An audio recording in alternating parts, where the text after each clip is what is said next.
오늘 우리에게 주시는 하나님의 말씀은 요한복음 6장 16절부터 29절까지 말씀입니다. 요한복음 6장 16절부터 29절까지 말씀을 저와 여러분들이 한 절씩 교독하겠습니다.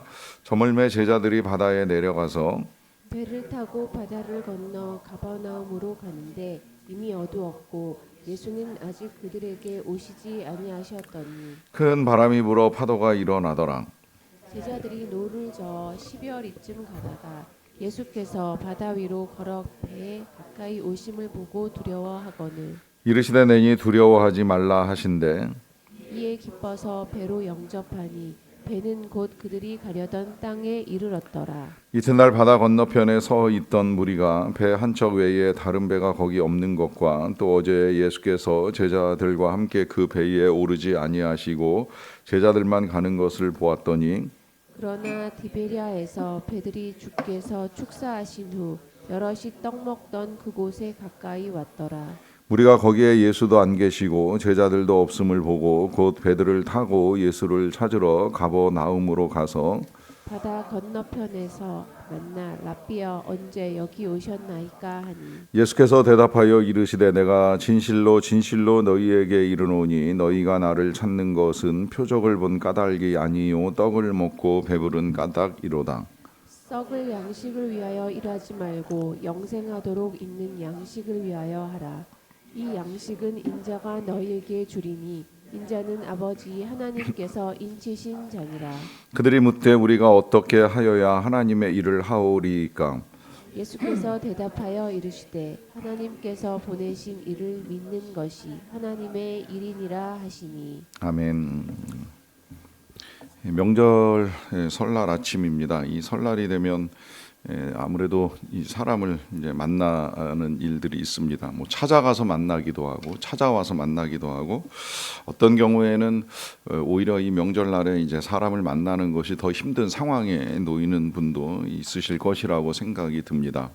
뭐 사람을 만나고 안 만나는 것도 찾아가고 찾아오는 건 뭐 각자의 상황에 따라 있을 수 있는 일이라고 생각이 되는데요. 이 명절에 우리는 그럼 예수님을 어떻게 만나는가 하는 문제를 가지고 한번 다시 생각을 해보면 좋겠습니다.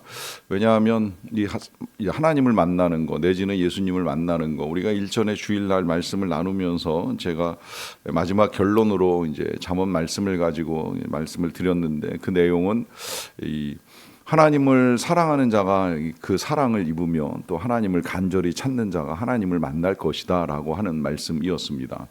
그렇다고 한다면 이제 우리는 정말 하나님을 찾는가, 간절히 찾는가, 그래서 또 그 찾는 만큼 하나님을 만나고 있는가라고 하는 이제 질문까지 하게 되는데요.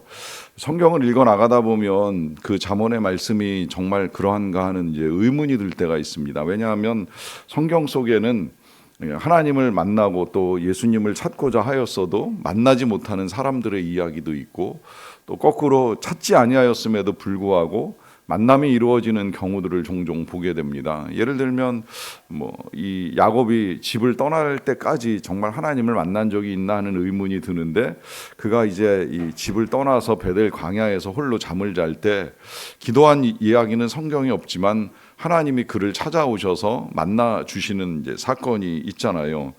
그래서 처음으로 이제 이 야곱이 하나님을 만난 경험을 가지고 거기에 이제 돌단을 쌓고 베델이라라고 하는 이름을 붙이게 되는데 이제 이런 경우에 간절히 찾지 않아도 만나는 은혜를 이제 경험하는 사람이 있는가 하면 오늘 본문에 나와 있는 제자들은 예수님을 물론 이제 나중에 만나긴 했지만 그 만나기 전까지 예수님이 계셨던 이 디베랴 바다에 와서 이게 둘러봐도 예수님을 찾을 수 없으니까 만나기 위해서 이제 예수님이 계신 곳까지 이동을 해야 되는 이제 여러 가지 불편함도 있게 되는데 그렇게 보면 누구는 만나고 이제 누구는 왜 못 만나는가 하는 질문이 있을 수 있고 그 가운데는 우리도 정말 주님을 만나고 싶어서 간절히 주님과 함께하는 시간을 내기도 하고 기도를 드리지만 실제적으로 내가 하나님을 만나는 경험을 하고 있나 하는 이제 의문이 들 수도 있다고 생각을 하는데요. 여러분, 이 부분에 있어서 이제 먼저 우리가 분명하게 알아야 될 건, 하나님을 찾는 건 우리가 해야 될 일임에 틀림이 없지만, 그렇다고 해서 우리가 찾는 대로 만나주시고 또 우리가 외면하면 떠나시고 하는 방식으로 우리의 주권에 따라 주님이 오시고 가시는 분이 아니시라고 하는 것이죠. 사실 우리를 만나주고 안 만나주고 하는 이 문제에 있어서의 주권은 우리에게 있는 것이 아니라 하나님께 있습니다. 그러다 보니까 하나님이 만나고 싶은 사람을 만나실 수도 있고 찾는 사람을 안 만나실 수도 있고, 그건 하나님이 결정하실 일이지요. 하지만 그런 분이시기 때문에, 주권자이시기 때문에 우리가 그분을 만나고 싶어서 그분을 사랑하고 간절히 찾고자 하는 마음을 드러내는 건 우리의 믿음이기 때문에, 그분이 만나주시던 안 만나주시던 우리는 믿음으로 이제 그분을 찾아야 하는 건 틀림이 없습니다. 과연 그렇다고 한다면 우리 하나님 예수님으로 이 땅에 오셨을 때의 사람들은 어땠을까요? 이제 어제 상황에서 마무리된 내용이, 예수님은 많은 사람들을 먹이신 다음에 그들이 임금을 삼으려는 줄을 아시고 홀로 산으로 올라가셨고요. 제자들은 이제 배 타고 이 갈릴리 호수 바다를 이제 건너는 상황이었습니다. 아무래도 다른 복음서와 연결시켜서 보게 되면 예수님께서 제자들과 약속을 하신 것 같아요. 너희들은 배 타고 먼저 이 바다를 건너서 가버나움으로 가라. 그러면 내가 따로 이제 뒤따라 가리라라고 하는 이제 말씀을 하셨는데, 그 뒤따라가는 방식이 지금 이제 제자들이나 우리가 상상할 수 없는 방식으로 이제 예수님이 따라가시다 보니까 이제 놀라운 사건이 벌어지는데요. 그 놀라운 사건의 시작은 제자들이 배 타고 건너가는 동안에 그 바다에 바람이 불고 파도가 치기 시작을 한 것입니다.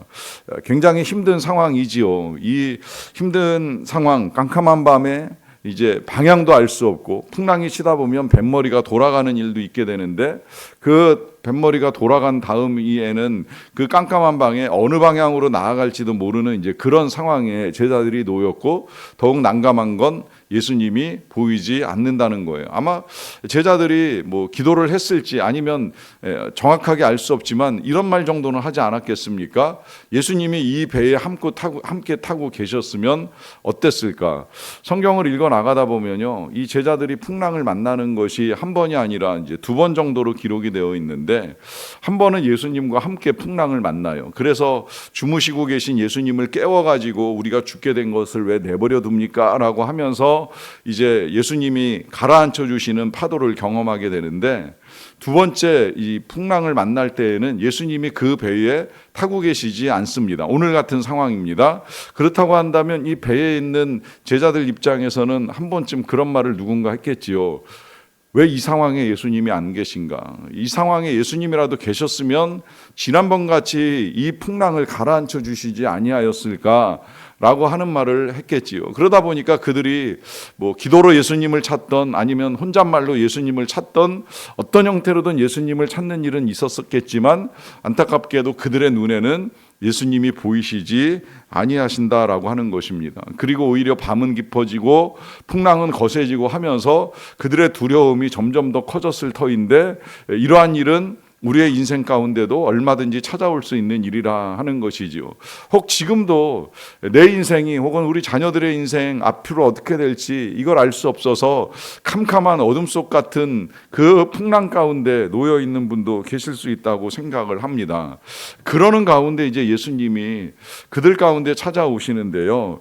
이 찾아오시는 예수님이 이제 무리를 걸어 오시다 보니까 어떤 면에서는 제자들에게 두려움이 더 커지는 거예요. 왜냐하면 상상할 수 없는 방식이잖아요. 사람이 무리를 걷는다? 지금도 이 사실을 사람들이 믿기를 굉장히 어려워합니다. 그러다 보니까 여러 가지 방법과 도구를 찾아가면서 어찌 무리를 걸을 수 있을까 연구를 하기는 해도, 예수님이 무리를 걸어오신다라고 하는 이 사실은 경험해 본 제자들이 아니면 정말 이제 믿기 힘든 상황인데, 오히려 그러다 보니까 그렇게 이제 찾아오시는 예수님이 더 무서운 공포를 불러일으키는 것은 아닌가 할 수밖에 없는 것이죠. 그런 그들의 모든 마음을 아시는 예수님께서 그들에게 가까이 오셔서 하신 첫 번째 말씀이 20절인데요. 이르시되 내니 두려워하지 말라 하십니다. 자, 여기에 이제 이 제자들의 모든 상황을 알고 계시는 예수님 그대로 이제 드러나는 것이죠. 그들이 이 밤에 풍랑과 파도와 함께 얼마나 고통을 겪고 있었는지, 더구나 기다리던 예수님은 나타나지 아니하시고 이제 그들 혼자 마치 그들끼리만 이 모든 어려움을 헤쳐나가야 하는 이 두려움의 공포, 거기에 더하여서 유령같이 나타나신 예수님이 그들에게 가까이 오셔서 예수님이라는 사실을 드러내기 전까지 그들은 얼마나 이 두려움이 컸겠어요. 그러나 이 모든 것을 잠재우시는 예수님의 말씀, 오늘 우리에게 주시는 말씀입니다. 내니 두려워하지 말라. 내가 그들과 함께 있고 내가 그들에게 가까이 간다라고 하는 이 사실을 밝혀주시는 이 예수님의 음성이 바로 오늘 우리가 들어야 될 주님의 음성입니다. 그리고 그렇게 예수님이 가까이 오심으로 말미암아 그들을 괴롭혔던 그 모든 풍랑이 가라앉고 이제 주님이 함께 하신다 사실이 더욱 분명해지는데요. 그러하기 때문에 제자들이 보인 반응을 보세요. 이에 기뻐서 배로 영접하니 배는 곧 그들이 가려던 땅에 이르렀더라 그래요. 자, 여기 두 가지 놀라운 사실을 밝혀주고 있죠. 첫째는 제자들은 기쁨으로 이제 예수님을 배에 영접합니다. 지금까지 그들이 겪었던 모든 두려움과 고통, 풍랑 완전히 사라진 거예요. 그리고 기쁨으로 예수님을 만나는 감격을 이제 누리게 되는 것이죠. 자, 이와 더불어서 배는 곧 그들이 가려던 땅에 이르렀더라라고 하는데, 이것은 예수님이 타심과 동시에 어쨌든 모든 이제 이 어려움들이 끝나면서 결국 그들은 그들의 목적지에 잘 도착을 하게 되었다라고 하는 의미입니다. 이것이 왜 중요한지 아시지요? 여러분, 우리가 겪어나가는 그 어떤 풍랑도 어떤 어둠도 다 가라앉을 때가 옵니다. 어둠이 사라질 때가 옵니다. 그리고 우리 인생의 배는 정착지가 있습니다. 그것은 우리가 가려고 했던 곳, 바로 하나님의 나라입니다. 거기는 더 이상의 풍랑도 없고 바람도 없고 오히려 그 잔잔한 평화 속에서 하나님과 함께 누리는 안식과 영광의 땅입니다. 이것이 우리에게 예비되어 있기에 잠시의 어둠, 잠시의 풍랑 때문에 두려울지라도 우리가 분명하게 믿어야 합니다. 그것은 예수님이 우리와 함께 계신다는 사실입니다. 그런데 이 사실을 이제 경험하기 어려운 건 예수님이 눈앞에 안 보이는 상황인데, 이 예수님이 눈앞에 안 보이는 상황을 실제로 이제 겪었던 사람들은 어제 예수님과 함께 떡을 먹었던 사람들이에요. 이 사람들이 떡 먹고 나서 이제 흩어졌다가 다음날 아침이 되니까 또 이제 예수님을 보고 싶은 거예요. 그래서 이제 그 제자들이 배 타고 떠났던 바닷가에 와가지고 이렇게 보니까 배가 한 척밖에 없어요. 그리고 생각을 하는 거죠. 예수님은 어젯밤에 따로 이제 산으로 올라가시는 것 같았었고 제자들은 배 타고 건너가는 것 같았었는데, 그러면 이제 우리가 어디로 가야 예수님을 만날까 이제 고민하다가 아마 가버나움에 제일 자주 가셨으니까 이제 그리 가셨을 거야라고 하면서 이 예수님을 만나기 원하는 사람들이 가버나움까지 예수님을 찾아갑니다. 그래서 끝내 이제 그들은 찾아가서 예수님을 만나게 되는데요. 만나자마자 이제 그들이 질문을 하지요. 언제 여기에 오셨습니까? 어제 분명히 산으로 올라가시는 걸로 봤는데 언제 예수님이 배 타고 이 가버나움까지 오셨습니까? 라고 하는 질문을 드려요. 그런데 이 질문에 이제 예수님이 하시는 말씀이 26절인데요. 예수께서 대답하여 이르시되 내가 진실로 진실로 너희에게 이르노니 너희가 나를 찾는 것은 표적을 본 까닭이 아니요 떡을 먹고 배부른 까닭이로다 라고 하시면서, 이 사람들이 예수님을 찾는 이유, 그거는 배부름 때문이 아니겠느냐. 이 배부름이라고 하는 건 그 지금 예수님이 그들을 먹이신 사건을 가지고 말씀을 하시는 건데, 그 사건 자체만을 보고 예수님을 따르는 것이 아니라 그 배부름 이후에 결국 그들은 또다시 배고픔이 찾아오지요. 그러면 그 배고픔을 다시 해결해 주실 분이 예수님이 아니실까라고 하는 나름의 기대를 가지고 찾아온 그들의 마음을 예수님께서 아시고 하시는 말씀입니다. 그러면서 이제 이 마음을 아시기 때문에 예수님이 27절에 이런 말씀도 하시는데요. 썩을 양식을 위하여 일하지 말고 영생하도록 있는 양식을 위하여 하라. 이 양식은 인자가 너희에게 줄 것인데 인자는 아버지 하나님께서 인치신 자니라 라고 하는 말씀을 합니다. 자, 여기에서 이제 예수님이 우리 인생에 있어서 중요한 사실을 알려주시지요. 그것은 오늘 먹을 양식만을 위하여 일하는 인생이 아니라 썩지 아니할 양식, 영생하도록 있게 될 양식을 위하여 일을 하라라고 하는 말씀이에요. 그런데 이 양식이 무엇입니까? 이후에 이제 이 양식에 대한 긴 설명이 이어지기는 합니다만은 여기서 이제 이 양식은 우리에게 생명을 주시는 예수님을 알려주시는 것이고 그 생명 대신 예수님과 함께하는 삶이 진정으로 우리의 인생을 배부르게 만든다라고 하는 사실을 밝혀주시는 것이죠. 여기까지 이제 이해를 하기가 어렵다 보니까 예수님을 찾아온 사람들이 한 번 더 질문을 하는데요. 우리가 어떻게 하여야 하나님의 일을 하게 됩니까? 라고 하는 질문을 해요. 자, 그때 이제 예수님이 하신 대답이 오늘 모든 말씀의 결론입니다. 29절인데요. 예수께서 대답하여 이르시되 하나님께서 보내신 일을 믿는 것이 하나님의 일이니라 라고 하는 말씀을 하십니다. 그러니까 이 말씀 1차적으로는 그 어떤 것보다도 믿는 게 하나님의 일이다라고 하는 말씀을 하시잖아요. 뭘 하려고 애쓰지 말고 뭘 이루어내려고 애쓰지 말고 어떻게 하느냐라고 하는 이 방법과 실천의 문제 이전에 제일 먼저 해야 될 일은 하나님이 보내신 이 누구예요? 예수님이시죠. 그 예수 그리스도를 믿는 것이 하나님의 일이라고 하는 것이에요. 여러분, 이거 굉장히 중요한 말씀입니다. 왜냐하면 우리는 예수님을 믿는 것보다 일이 선행될 때가 있거든요. 그리고 뭐 처음부터 그렇게 하진 않아요. 우리 때로 주님을 위하여 섬긴다, 주님을 위하여 봉사한다라고 하는 생각을 가지고 이 교회와 주님을 섬기는 일들을 할 때가 많은데, 그런데 시간이 지나면 주님을 위하는 것보다 나를 위할 때도 많고 또 주님은 뒷전으로 가고 일 자체가 그냥 우선시 돼서 그 일을 위하여 열심히 달려나가는 우리의 모습을 볼 때도 많습니다.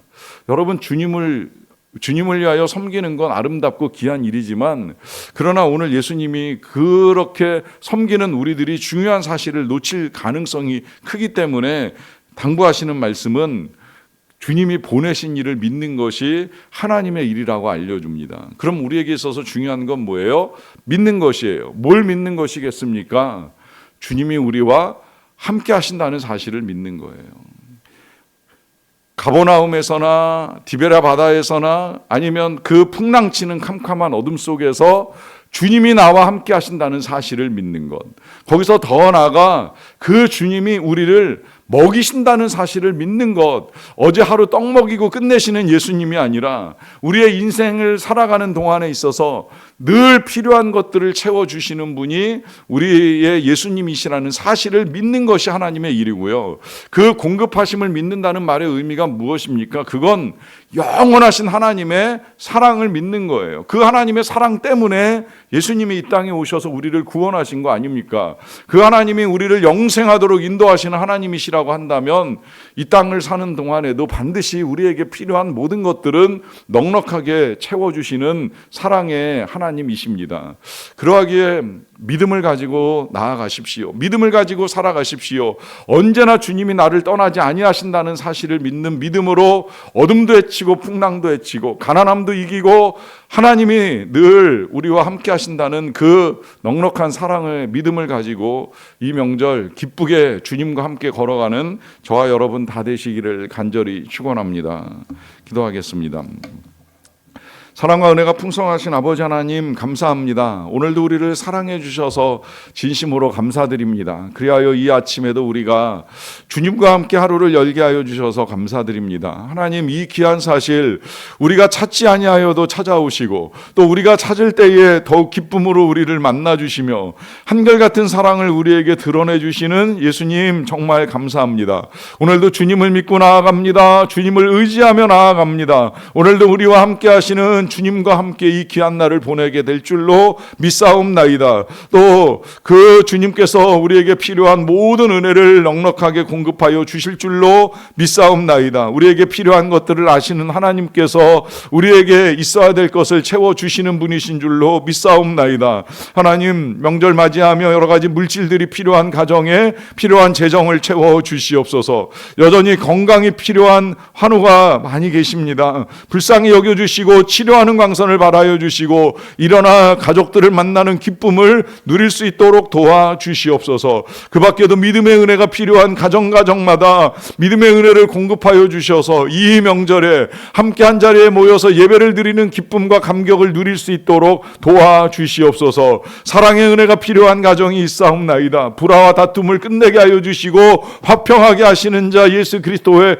은혜로 말미암아 주시는 그 사랑의 기쁨을 충만하게 누리는 가정이 될 수 있도록 도와주시옵소서. 오늘도 선교지의 은혜가 필요합니다. 하나님, 오늘도 이어나가는 사역 가운데 기름 부어주시고 어제 많은 자들이 육적으로 치료받고 영적으로 강건함을 입었던 역사가 오늘도 이동하여 섬기는 모든 교회 위에서 일어나게 도와주시옵소서. 사역 가운데 함께하여 주심으로 놀라운 하나님의 역사가 나타나고 선교사님들에게 큰 위로의 일들을 이루어 갈 수 있도록 도와주시옵소서. 명절을 맞이하며 고향 땅을 찾을 수 없는 우리 선교사님들의 아픔을 헤아려 주시고 위로하여 주시고 선교지에서 맞이하는 이 명절의 기쁨이 예수 그리스도로 말미암아 충만하게 넘치는 역사가 나타나게 도와주시옵소서. 아버지 하나님, 또 여러 가지 어려움 가운데에 가족들을 만날 수 없는 여러 가지 아픔을 겪는 우리 주의 백성들을 불쌍히 여겨주시고 그 모든 어둠과 상황 속에서 주님이 함께 계신다는 믿음을 가지고 이 하루의 기쁨을 빼앗기지 않는 주의 백성들로 살아갈 수 있도록 은혜 내려주시기를 간절히 원합니다. 모든 일들을 통하여 우리를 주권적으로 다스려 주시는 주님의 이름만이 높임 받으시기를 간절히 원하옵고 감사드리며 예수님의 이름으로 기도하옵나이다. 아멘.